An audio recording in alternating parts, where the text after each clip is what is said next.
not far from where the first battle of the Loxahatchee took place on January 15th, 1838, we had a second battle of the Loxahatchee with more men and a much more brutal battle. Over 1,000 American soldiers, Union soldiers, under General Thomas Jesup, who Jesup, Georgia is named for, and also who is a figure of infamy in Florida history for what he did to Chief Osceola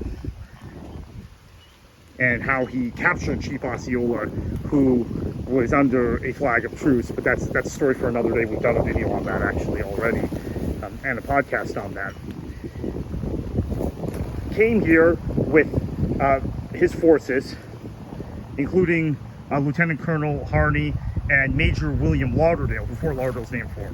Came from Fort Pierce, this time coming overland instead of by boat, as had happened with Powell and Joseph Johnston 9 days earlier. So they met the Seminoles here, which was in a hammock by a watering hole not far from the Loxahatchee River, not far from the previous battle site we visited.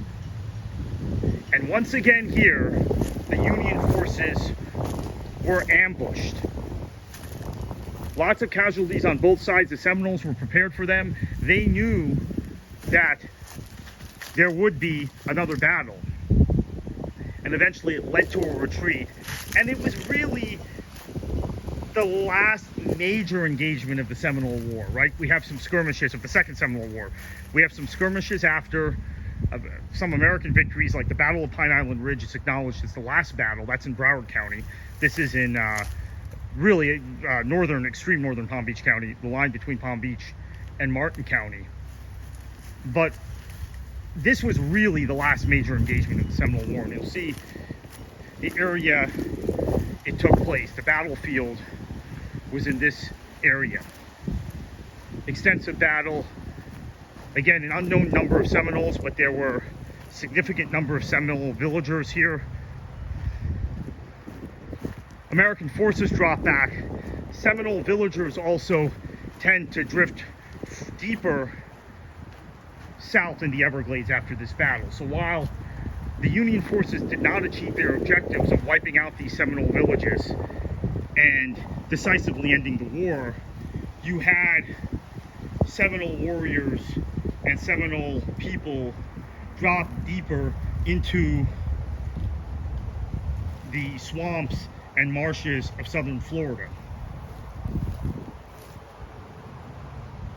So it was maybe a tactical victory for the Union forces, but it wasn't really a victory. They took major casualties, and as I said, the Seminoles were never conquered, right?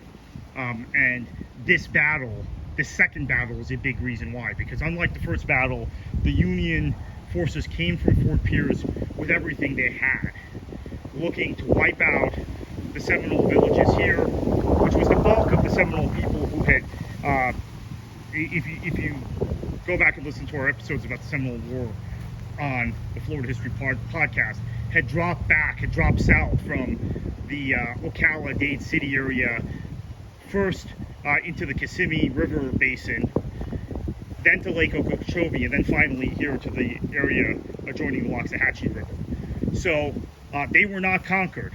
May have been, maybe we would call it a tactical victory for the United States, as the Seminoles drifted deeper into the Everglades and into the wilderness, allowing these areas to be settled by Europeans eventually. But at the same time, the Seminoles were not conquered, and they kept their freedom and independence. The ones that had not been killed or sent to Oklahoma or deceived under circumstances of treachery, as Chief Osceola had been by General Jesup. So this is it. This was the perhaps the decisive battle of what was a stalemate in the Second Seminole War. Thank you for watching.